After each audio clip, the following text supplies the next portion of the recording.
There are about 70 to 100,000 oppositionists, about somewhere maybe 15 to 25% might be in one group or another who are what we would deem to be bad guys. There is a real moderate opposition that exists. All right, Secretary of State John Kerry this week under fire from lawmakers concerned that a strike in Syria would be the same as aiding al-Qaeda.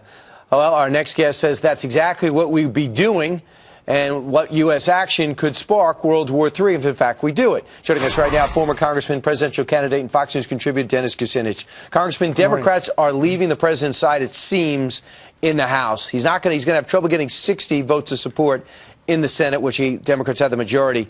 If you were there, how would you vote? Oh, I'd be leading the charge against this war. I mean, look at where we are. We're approaching a commemoration of 9/11, which drew us into a war against al-Qaeda, and we're about to, help al-Qaeda take over Syria and create more regional problems and problems for the whole world.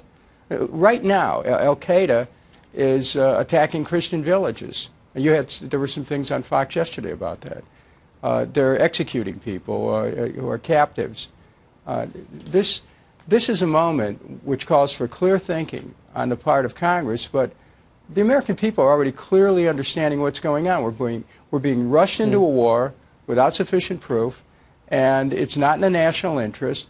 You're going to put another war on a credit card. We're already in debt. We've got budget problems, and what is this all about? That's a question people are asking everywhere. Well, Congressman, you know what it's about. Assad's been an enemy of the U.S. for decades now. They have American blood on their hands with the Iraqi insurgency. You know that for certain. You know that if it wasn't for Syria, Hezbollah would not be thriving. They perhaps would not have blown up our Marines in 1983. So regardless of this incident, Syria has it coming to them. However, to your point, there is a percentage of the rebels that are al-Qaeda. And chemical weapons have been used against whoever the rebels are. Do we just allow people to use chemical weapons and say, hey, we're tired of war? Well, wait a minute. We don't want, there's already reports out there that the rebels have used chemical weapons. But let me just back up a minute.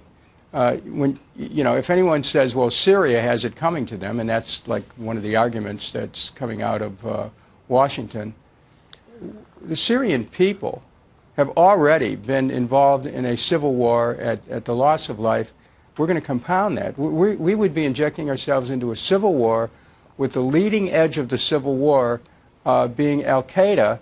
Would be helping al-Qaeda knock over a country, which, by the way, for all the faults of that government, and there are many, it's a secular government. They've found a way to have all these different and diverse religious groups exist without killing each other. Right, and that's true.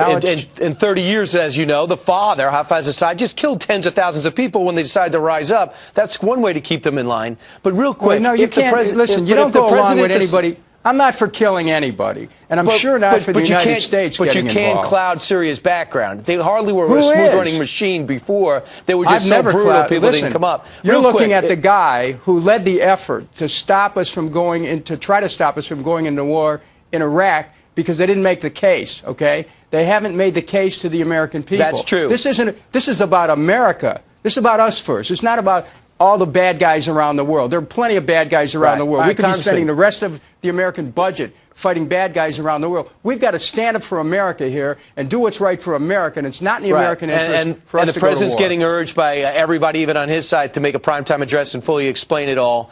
He's making phone calls from Russia. He's not winning over the international community, so you have a lot of people on your side. Finally, if the president does not get the votes in the Congress and bombs anyway, where are we as a country?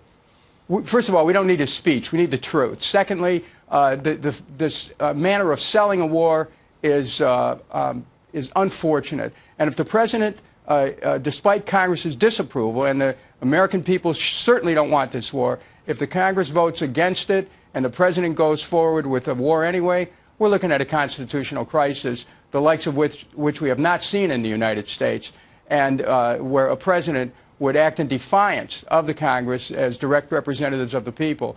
I don't know if we're going to get to that, but I will tell you this. The effort to try to sell this war is in and of itself worthy of inspection. Gotcha. The American people know when something stinks, Right. and this stinks. Congressman, thanks so much for your opinion. We'll look forward to the next few days and find out how this all plays out. Straight ahead on our